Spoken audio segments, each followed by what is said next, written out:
plus. C'est With me now is Jack Valero, the founder of Catholic Voices. Jack, the feeling in the church today, this has surely caused shockwaves. This is obviously huge. He's one of the cardinals. There's never been a cardinal charged in this way before. He works very close to the Pope.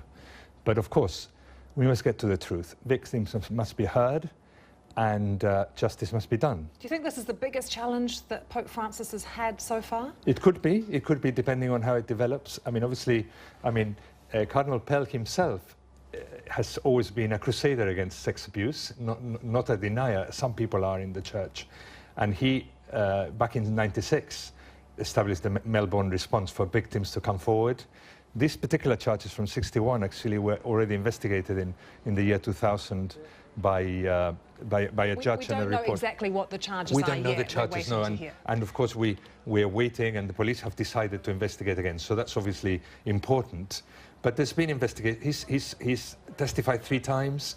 He's always been very keen to tackle the problem. Obviously, we must uproot this problem from the church. He's been leading. So in a way, it's a bit paradoxical. Yes, but he said today that this was a character assassination, and yet in Ballarat, his hometown, several priests have been convicted of crimes there. So there are people that he was looking after who have been convicted. Something was very wrong, and he knew about it.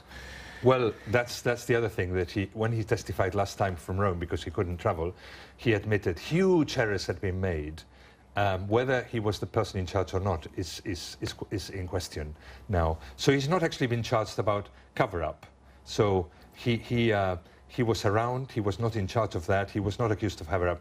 These charges relate to actual abuse that he's supposed to have done in the '60s. But obviously, justice must be done. The Pope says go. He wants to clear his name. He's going to go and attend the trial. How careful does the Vatican have to be now, Jack, about criticisms they've faced before, that they protect their own, they shield their own? We must never protect our own. We must always go for the truth. Now, we've learnt.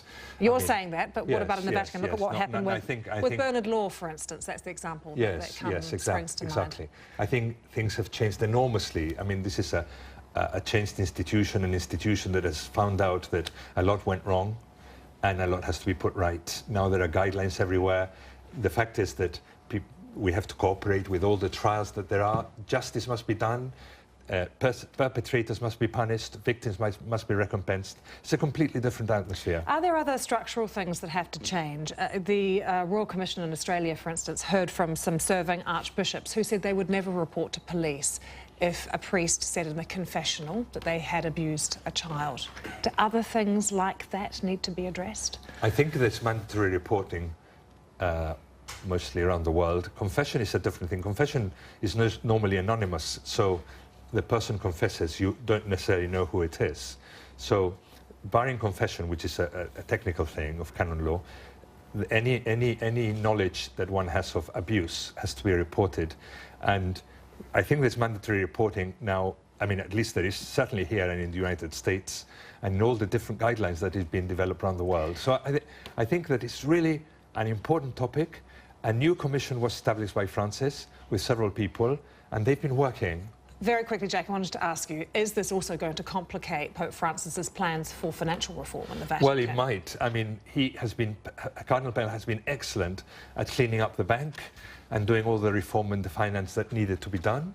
Now, he's away. How long will he be away for? Trials take a long time. It depends whether he can come back. Who is appointed after him? You know, this is a very important thing to clean up the finances of the Vatican. Very important.